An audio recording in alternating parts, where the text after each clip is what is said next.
E aí galera, tudo jóia? Meu nome é Anderson, mais uma vez estou aí com vocês para nós tirarmos algumas dúvidas com relação ao uso da língua portuguesa, para abrir mais a mente suas com relação à língua portuguesa, interpretação, para que isso possa agregar no conhecimento de vocês. Hoje eu vou explicar sobre palavras e locuções denotativas. Para quem não sabe, o termo denotativo significa algo tomado como referência.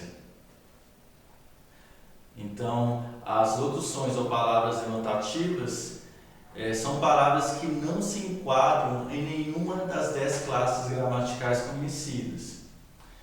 E elas são palavras invariáveis do ponto de vista morfológico, que é relacionado às classes gramaticais: substantivo, adjetivo, advérbio, verbo, pronome, ok? Então elas não se encaixam em uma dessas 10 classes gramaticais.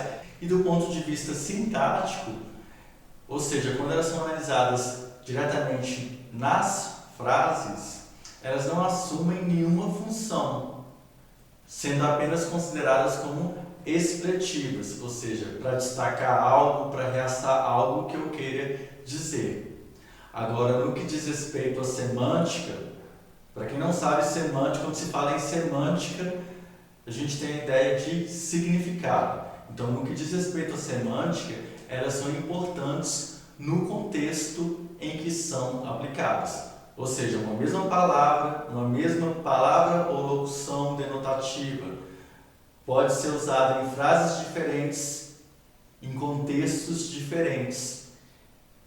Ok? Então é muito importante, ao invés de vocês decorarem as palavras ou locuções denotativas, vocês leem a frase, interpretar a frase, o contexto ao qual ela pertence, para que vocês possam interpretar. Que aí fica muito mais fácil vocês interpretar de acordo com o contexto do que vocês analisarem a palavra ou locução denotativa em si e apenas por uma questão de decoreba vocês marcarem lá a questão correta. Se vocês estão fazendo aí um concurso, uma prova de vestibular ou até mesmo uma prova comum de escola, ok? Então, vou passar para vocês aí as palavras e locuções denotativas. Elas podem exprimir a ideia de afetividade. Então, eu tenho aí as locuções, eu tenho aí as palavras infelizmente, felizmente e ainda bem. Dentro do contexto, elas podem transmitir a ideia de afetividade. Então, se eu disser para vocês: ainda bem que fui aprovado, ainda bem me transmite uma ideia de afetividade com relação ao que eu mencionei. Ou se eu disser para vocês: felizmente tudo saiu de acordo com o que foi planejado. Agora, eu tenho também as palavras que me dão a ideia de designação ou indicação. Se eu disser para vocês aí: eis a minha casa nova, a palavra eis significa aqui está. Então, aqui está a minha casa nova. Ou seja, eu estou apresentando, eu estou designando, eu estou indicando. Agora, existem também as palavras que me transmitem a ideia de exclusão, que são menos, apesar, somente, só, fora, salvo, unicamente, exclusive, exceto, senão, tirante, sequer, apenas, entre outros. Vale lembrar que a palavra tirante significa excluído. Agora passando os exemplos para vocês. Não me descontou sequer 10 centavos. Esse sequer, ele dá a ideia de exclusão, que nem 10 centavos foram descontados. Então ele excluiu.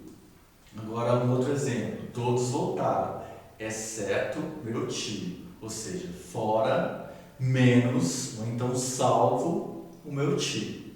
Ok? Agora, falando para vocês sobre a ideia de inclusão. existem as palavras até, mesmo, ademais, ainda, além disso, de mais a mais, também, inclusive, etc. A ideia de inclusão é completamente oposta à ideia de exclusão. Então, vou dar a ideia de que algo que eu esteja mencionando, alguma coisa está inclusa naquilo ali. Vou dar um exemplo aí para vocês. Eu também vou participar do torneio. Eu também dá a ideia de inclusão. Ela me acolheu em sua casa e ainda me deu roupas e calçados. A palavra ainda me dá a ideia de inclusão. Agora, com relação à ideia de limitação, os termos que normalmente são usados são só, somente, unicamente, apenas, etc. Então, se eu disser para vocês, apenas um aluno teve a média alcançada. Eu tenho aí o termo apenas. Esse apenas, ele me restringiu, ele me limitou, para dizer que foi somente um. Exatamente por isso que eu usei o termo apenas. Um outro exemplo, só uma pessoa foi à festa. Quer dizer, eu também restringi. Ao invés de irem várias pessoas, uma apenas foi. Então eu usei o termo só para poder restringir, para poder limitar. Agora, posso também transmitir a ideia de realce. Realce.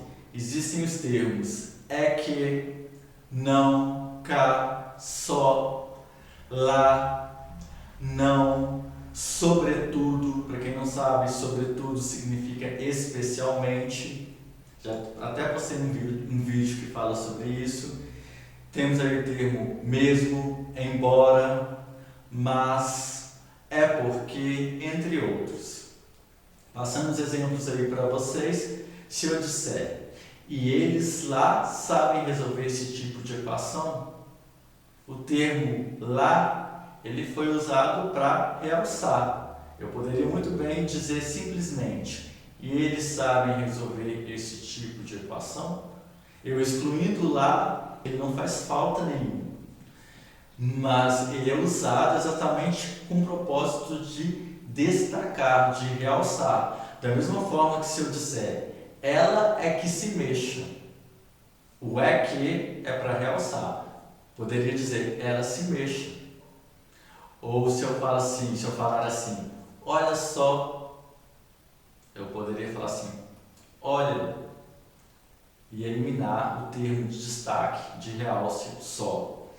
Também na seguinte frase, eu cá me arranjo. O termo cá é usado para realçar. Poderia simplesmente dizer, eu me arranjo.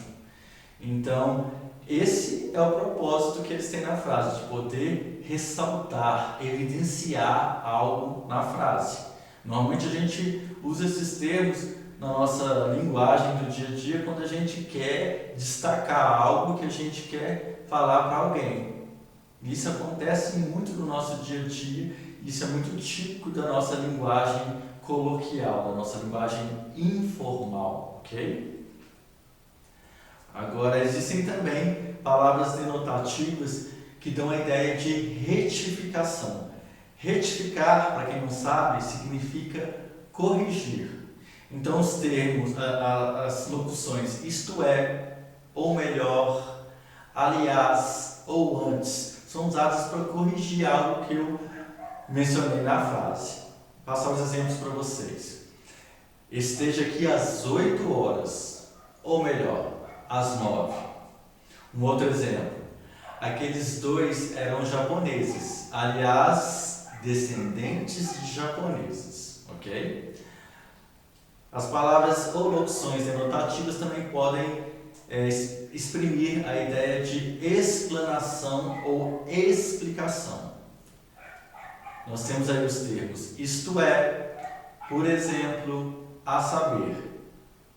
Então, quando eu quero explicar algo, eu uso esses termos. Um bom exemplo que eu posso passar para vocês. Li vários livros, a saber, literatura portuguesa e espanhola. Ou então eu poderia dizer, li vários livros, por exemplo, literatura portuguesa e espanhola, ok? Eu expliquei, o que eu mencionei, eu expliquei. Eu deixei bem claro sobre o que eu mencionei inicialmente na frase. Eu especifiquei, ok? Agora nós temos aí também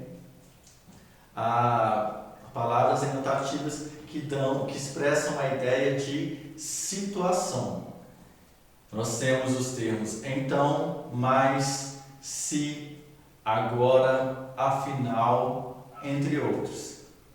Se eu disser para vocês na seguinte frase, mas vocês fizeram isso, crianças? Eu tenho aí, todo mundo sabe que o mais é usado como conjunção, mas se for analisar aí o propósito que ela foi usado no contexto, eu vou perceber que o mais foi usado para exprimir a ideia de situação. Ou então na seguinte frase, vou mostrar-lhes meu carro. Agora, vender eu não vendo. Então aí eu digo que vou mostrar o carro, mas em seguida eu deixo bem claro que eu não quero vendê-lo. Então exatamente por isso que eu usei o termo agora. Um outro exemplo. Então, o que acharam do passeio? Também está relacionado à situação. Era exatamente isso que eu gostaria de passar para vocês hoje, lembrando que é importante que a gente tenha em mente que o conhecimento das expressões e locuções denotativas nos ajuda a entender situações do nosso dia a dia. Valeu? É isso aí. Muita paz para vocês.